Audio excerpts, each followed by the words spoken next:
Most people associate Romeo and Juliet with pure, idealized teenage love.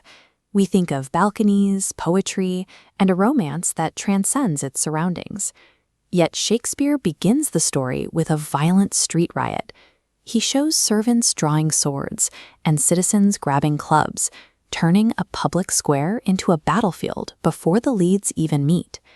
This map of 16th century Verona shows a city of walls and fortifications. It is an enclosed environment where the two warring factions are forced into constant daily friction.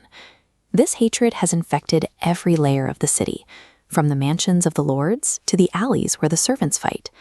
The ancient grudge ensures that even the lowest-ranking staff are ready to kill on sight. The opening establishes a larger stake: the survival of a society where systemic violence has become the default setting. The Prince of Verona issues a decree.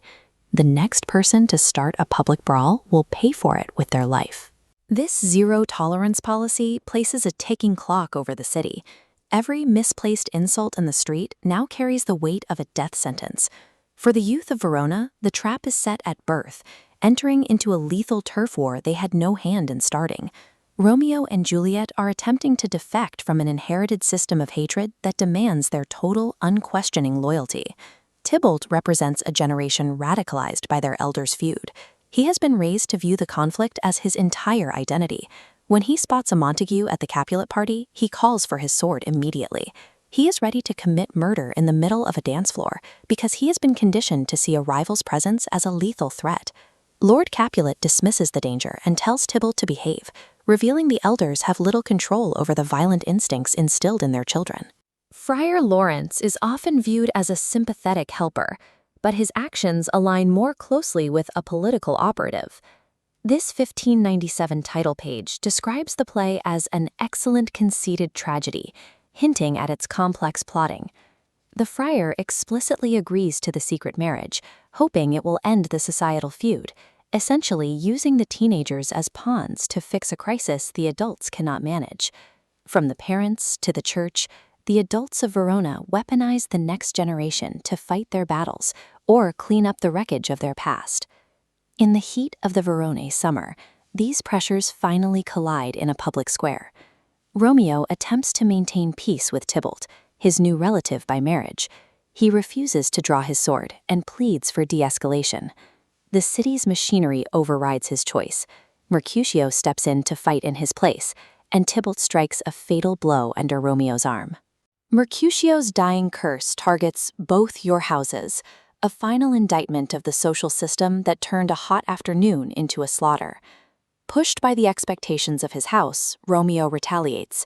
He kills Tybalt, instantly becoming a murderer and an exile. The street's brutal rules finally forced Romeo to become exactly what he tried to escape. He is no longer a defector, he is a killer. Romeo views banishment as a fate more terrifying than death, as it severs him from the only world he knows. At the same time, Lord Capulet reasserts his patriarchal authority over Juliet with sudden, terrifying force. He demands she enter a politically advantageous marriage to Count Paris, treating his daughter as a piece of property to be traded for influence. This parental betrayal removes Juliet's last safety net. Trapped within her home and bound by a law she cannot satisfy, she is forced into the fatal measures that define the play's end. By the end of the act, the teenagers are isolated. Their choices have been overruled by the very powers, family, state, and church, meant to protect them. Shakespeare's structure reveals a specific argument about the failure of civic order. The double suicide is not the result of poor timing or a few lost letters. The play functions as an examination of the cost of institutional hatred, showing how a community can be hollowed out by its own grudges. The tragedy of Verona is that its adults sacrificed their own youth to pay the debts of their past. Romeo and Juliet remains an urgent warning against any society that allows tribalism to outlive reason.